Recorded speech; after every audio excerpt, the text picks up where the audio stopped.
Kembali lagi di Cahaya Hati Indonesia. Terima kasih yang masih bersama kami. Kita masuk ke dalam segmen tanya jawab nih.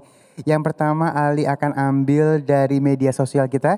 Nanti yang kedua akan Ali kasih kesempatan buat jamaah yang sudah hadir di Masjid Bimantara ini ya.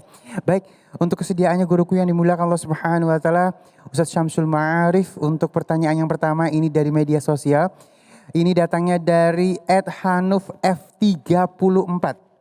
Ustadz, apakah saat melaksanakan sumpah mubahalah ini pernah ada yang sampai meninggal? Aduh, apakah ada riwayatnya katanya? Iya, para pemirsa yang dirahmati Allah Subhanahu wa taala. Ketika Nabi Muhammad sallallahu alaihi wasallam mengajak mubahalah dengan orang Nasrani dari Najran, Nabi sudah mengajak istrinya, anak dan cucunya untuk datang. Ternyata orang Nasrani dari Najran tadi nggak datang. Karena memang mereka sudah tahu, memang bohong. Nah oleh karena itu mubahalahnya tidak jadi. Nah apakah ada kasus lain?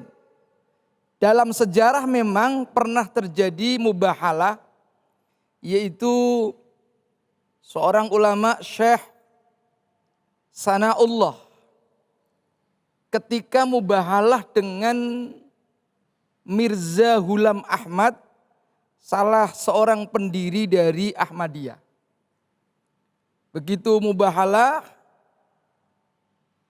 setelah bahkan sebelum 1 tahun, Mirza Ghulam Ahmad mati karena menderita sakit kolera. Nah, itu diantaranya kejadian-kejadian. Tetapi yang perlu dicatat di sini bahwa mubahalah yang dilakukan oleh tokoh tadi karena memang urusan-urusan tentang atau terkait dengan akidah, bukan terkait dengan yang lain. Ya. Iya baik ya. Aduh serem banget ya. Ini mudah-mudahan kita jangan sampai ada perjanjian-perjanjian seperti ini ya. Atau sumpah-sumpah seperti ini ya.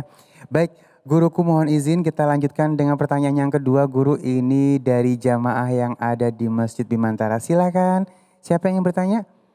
Iya, silakan Umi, jangan lupa nama dan majelis taklimnya dan di bawah face shield itunya ya. Mic-nya. Oke, silakan. Assalamualaikum warahmatullahi wabarakatuh. Waalaikumsalam warahmatullahi wabarakatuh. Perkenalkan, nama saya Nur Asiyah dari Majelis Taklim Al Hasaniyah Pandeglang, Banten. Pak Ustadz, saya mau bertanya, kalau kita ditantang sumpah sama orang, tapi kita takut, cuman bukan berarti kita salah. Adakah cara lain untuk meyakinkan orang itu agar tidak bersumpah? Ya, ini pertanyaan bagus sekali nih, Habib Ali. Masya Allah. Jadi memang dalam sistem pidana Islam atau ilmu jinayat, dalam fikih jinayat, ketika ada peristiwa-peristiwa hukum yang terkait dengan dunia atau ya kasus-kasus tertentu, itu tidak ada istilah mubahalah. Yang ada adalah alat bukti bayinah atau sumpah al-yamin.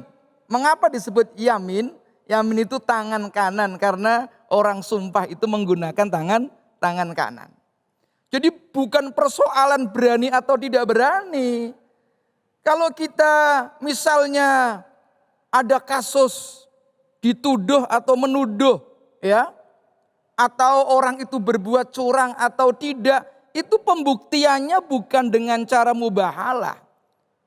Kalau kita terpaksa, ngotot, pengadilan tidak menerima karena itu tidak diakui proses mubahalah dalam hal-hal yang terkait dengan hukum pidana. Jadi kalau ada peristiwa dengan urusan-urusan ya pidana, itu bayinah, harus ada alat bukti. Kalau tidak bisa membuktikan, ya salah. Yang nomor 2, sumpah. Bukan Mubahalah. Mubahalah itu kan seseorang saling berdoa dengan yang lain, kalau bohong kena laknat Allah. Jadi jangan seseorang itu mengambil sebuah tindakan yang resikonya besar. Itu sekali lagi. Karena sekarang ini sedikit-sedikit mubahalah. Ada urusan politik mubahalah. Ada urusan apa mubahalah. Maka pengadilan termasuk ya dalam sistem pidana Islam jinayat tidak bisa diterima. Yang diterima ya orang ada bukti apa tidak, ya kan? Kalau nggak ada bukti ya itu yang tidak kuat. Oleh karena itu bukan persoalan berani atau tidak berani. Jangan suka nantang-nantang, mubahalah lah.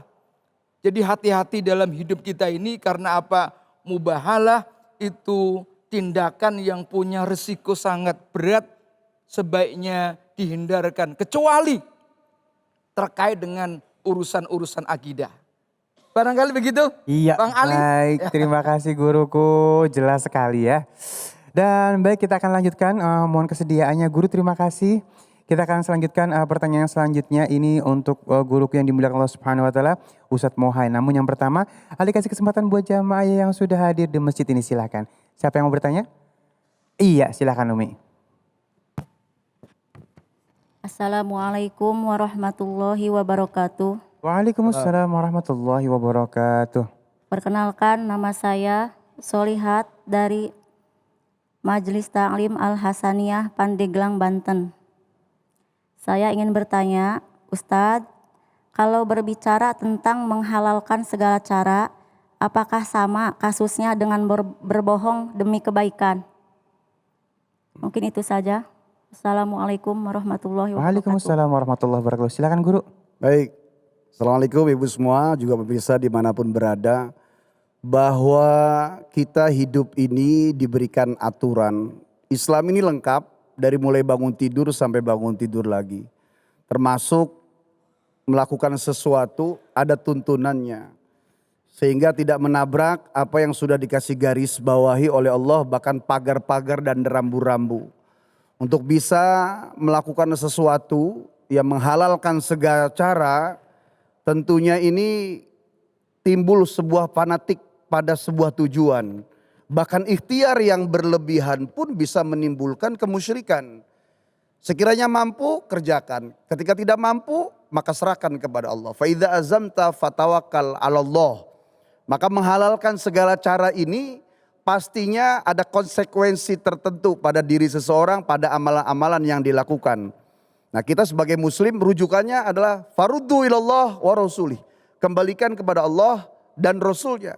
Dari Qur'annya, dari hadisnya, dari para ijma ulamanya, sampai pun hukum-hukum kiasnya. Jadi kalau sudah bicaranya sesuatu, ya dipilih. Karena Islam ini sangat lengkap. Oleh karena itu dalam melakukan, termasuk ketika berlawanan arah dengan orang yang mungkin dalam beda pandangan, atau urusan bisnis, urusan perniagaan, ya ketika ternyata belum sampai kepada ketentuan rezekinya, sehingga tidak membuat arah dia untuk mengambil segala upaya untuk menghalalkan, maka sungguh ketentuan rezeki adalah rezeki sendiri itu pun sesuatu yang bisa dipakai. Ketika belum sampai di tangan belum tentu rezeki. Ya, maka menghalalkan segala cara bisa membahayakan. Apa yang sangat diambil oleh manusia dengan pikiran yang sangat kuat karena sebab nafsu amarah untuk menghancurkan, nafsu syahwat untuk mencari kenikmatan dan keindahan, maka Allah menguji apa yang sangat manusia sangat cintai, Allah juga menguji apa yang sangat manusia benci. Masya Allah, jelas ya Umi ya, Masya Allah ya. Baik, guru ini lucu nih, ada pertanyaan yang sangat bagus kalau aku bilang nih ya. Jadi pertanyaan buat kita nih ya. Ini datangnya dari media sosial kita @elin281. Oke. Ustadz, kalau bicara cinta, kalau bicara cinta, ketika dia yang kau cinta mencintai orang lain, namun kita tahu bahwa dia sedang bersama orang yang tidak baik dan kita merebutnya dengan segala cara untuk menyelamatkannya, apakah boleh? Nah, ini koridor cinta nih guru deh. Ini ada pertanyaan yang bagus. Ternyata Nabi pernah menyampaikan cara mencintai, cara membenci. Ya, ahbib habibaka haunan ma. Asayakuna bagidoka yauman ma. Wa abghid bagidoka haunan ma. Asayakuna habibaka yauman ma. Cintai seseorang sedang-sedang saja. Karena suatu saat bisa menjadi musuh yang paling dibenci. Dan benci seseorang sedang saja. Bisa jadi akan menjadi orang yang paling dicintai. Artinya ketika kita mencintai seseorang, ternyata sedang berada di sampingnya orang lain. Kalau bahasa anak muda itu, ada proposnya. Ya sekiranya orang itu memang jodohnya, maka sampaikan pinta kepada Allah. Karena ada anak muda tuh doa gini. Ya Allah, jadikanlah dia jodohku. Kalau belum jadi jodoh, gimana caranya jadi jodohku? Kalau ternyata dia masih jadi orang, putuskan jadi jodohku. Tuh doanya motot. Ini gak benar. Minta kepada Allah. Ya Rob, aku mencintainya. Dia akan membawaku kepada Allah. Tapi sekarang dia sedang bersamanya. Aku melihat dia tidak baik ya Allah. Sekiranya dia jodohku. Aku mencintainya. Maka engkaulah zat pemilik cinta. Buatlah ia mencintaiku. Doa kepada Allah. Ya, baik cukup guru ya. Baik terima kasih. Masya Allah ya. Dan jamaahku yang dimuliakan Allah Subhanahu wa Ta'ala, sesaat lagi kita akan memperbaiki bacaan Al-Quran kita. Siapkan Al-Qurannya ya. Jangan kemana-mana, tetap bersama kami di Cahaya Hati Indonesia.